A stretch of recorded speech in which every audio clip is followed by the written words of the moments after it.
जाकी रही भावना जैसी, प्रभु मूरत देखी तिन तैसी। ये संविधान मंथन होने जा रहा है, जहां आज लोग कहीं ना कहीं आक्रोशित है, कहीं ना कहीं निराश है। ये जो थर्ड फेज का जो चुनाव हो रहा है, पूरा खुजली इनको खुजला रहा है। जो पशुओं का चारा खा गए, अदालत ने उनको सजा दी है। 2024 लोकसभा चुनाव का तीसरा चरण 4 जून को आने वाले नतीजे के मद्देनजर बेहद महत्वपूर्ण है, क्योंकि इस चरण में यूपी समेत देश के कई दिग्गज नेताओं की किस्मत का फैसला ईवीएम में कैद हो गया है। इसमें देश के गृह मंत्री अमित शाह, केंद्रीय मंत्री मनसुख मांडविया से लेकर सपा प्रमुख अखिलेश यादव की पत्नी और मैनपुरी से सपा प्रत्याशी डिंपल यादव का नाम है। किसके सिर पर सांसद का ताज सजेगा, ये फैसला तो 4 जून को ही आएगा, लेकिन उससे पहले तीसरे चरण की वोटिंग ने कई सवालों को जन्म दे दिया है। तीसरे चरण में देश भर की कुल 93 सीटों पर वोटिंग हुई। इसमें गुजरात की 25, कर्नाटक की 14, महाराष्ट्र की 11, उत्तर प्रदेश की 10, मध्य प्रदेश की 9, छत्तीसगढ़ की 7, बिहार की 5, पश्चिम बंगाल और असम की 4 और गोवा की 2 सीट शामिल है। कुल मिलाकर 11 राज्यों और 2 केंद्र शासित प्रदेश में वोट डाले गए। प्रधानमंत्री नरेंद्र मोदी ने भी अहमदाबाद पहुंचकर लोकतंत्र के महापर्व में अपने मताधिकार का प्रयोग किया। गृह मंत्री अमित शाह, ज्योतिरादित्य सिंधिया, असम के मुख्यमंत्री हिमंता बिस्वा शर्मा, यूपी की राज्यपाल आनंदीबेन पटेल, कांग्रेस अध्यक्ष मल्लिकार्जुन खड़गे, सपा प्रमुख अखिलेश यादव और उनकी पत्नी डिंपल यादव ने भी मैनपुरी में मतदान किए। वहीं बिहार में चिराग के बागी चाचा पशुपति कुमार पारस ने भी वोट डाला। यूपी की जिन 10 सीटों पर आज वोटिंग हुई, उसमें मैनपुरी, फिरोजाबाद, एटा, आंवला, हाथरस, आगरा, बरेली, बदायूं, संभल और फतेहपुर सीकरी शामिल हैं। प्रदेश में एक और 10 सीटों पर जहां वोटिंग हो रही थी, तो दूसरी ओर सीतापुर से सीएम योगी आदित्यनाथ राम मंदिर के सहारे इंडी गठबंधन पर ताबड़तोड़ हमले कर रहे थे। जाकी रही भावना जैसी, प्रभु मूरत देखी तिन तैसी।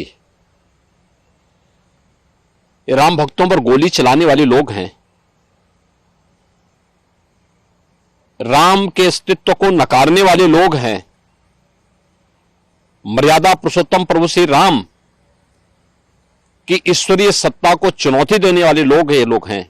सीएम योगी ने सपा पर करारा वार करते हुए सपा को राम विरोधी, राम भक्तों पर गोली चलाने वाली, आतंकवादियों का समर्थन करने वाली, राम भक्तों के मरने पर खुशियां मनाने वाली और माफियाओं के मरने पर आंसू बहाने वाली पार्टी करार दिया।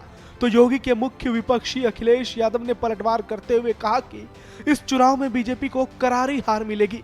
समुद्र मंथन की तरह इस चुनाव को संविधान मंथन बता दिया।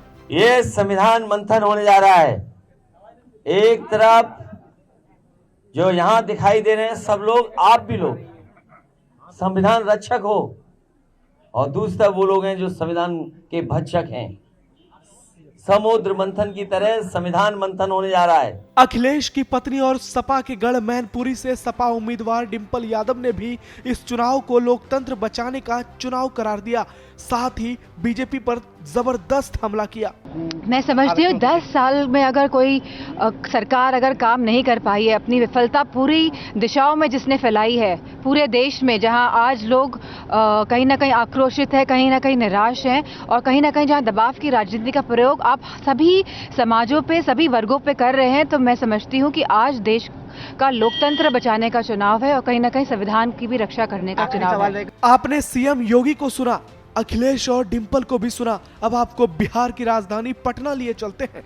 यहाँ आरजेडी सुप्रीमो लालू प्रसाद यादव ने भी जीत की हुंकार भरी और तीसरे चरण की वोटिंग को इंडी गठबंधन के पक्ष में बताया। आरक्षण सामाजिक आधार होता है, धर्म आधार नहीं होता है।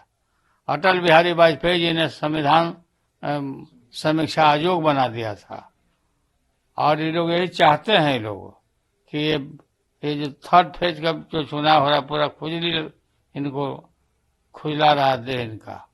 और हम थर्ड फेज में हम काफी हमारे पक्ष में रिपोर्ट आ रहा है, हमारे गठबंधन का, हम जीतेंगे। लालू यादव के बयान पर खुद प्रधानमंत्री नरेंद्र मोदी ने मध्य प्रदेश से पलटवार करते हुए लालू को चारा चोर करार दिया और धर्म के आधार पर आरक्षण देने का आरोप लगाया। उनके एक नेता जो चारा खाने के कारण जेल में है, जो पशुओं का चारा खा गए, अदालत ने उनको सजा दी है। उन्होंने कहा, ऐसे हाथ पछाड़ के बोल रहे हैं, मुसलमानों को आरक्षण मिलना चाहिए। और सिर्फ आरक्षण नहीं मिलना चाहिए, वो कहते हैं कि पूरा का पूरा आरक्षण मुसलमानों को मिलना चाहिए। इसका मतलब क्या हुआ? इसका मतलब क्या हुआ? यानी एससी, एसटी, ओबीसी समाज को जितना आरक्षण मिला है वो छीनकर ये लोग पूरा का पूरा आरक्षण मुसलमानों को देना चाहते हैं। कुल मिलाकर तीसरे फेज की वोटिंग के बीच देश के अलग अलग हिस्सों से बीजेपी और इंडी गठबंधन के नेता एक दूसरे पर निशाना साध रहे थे।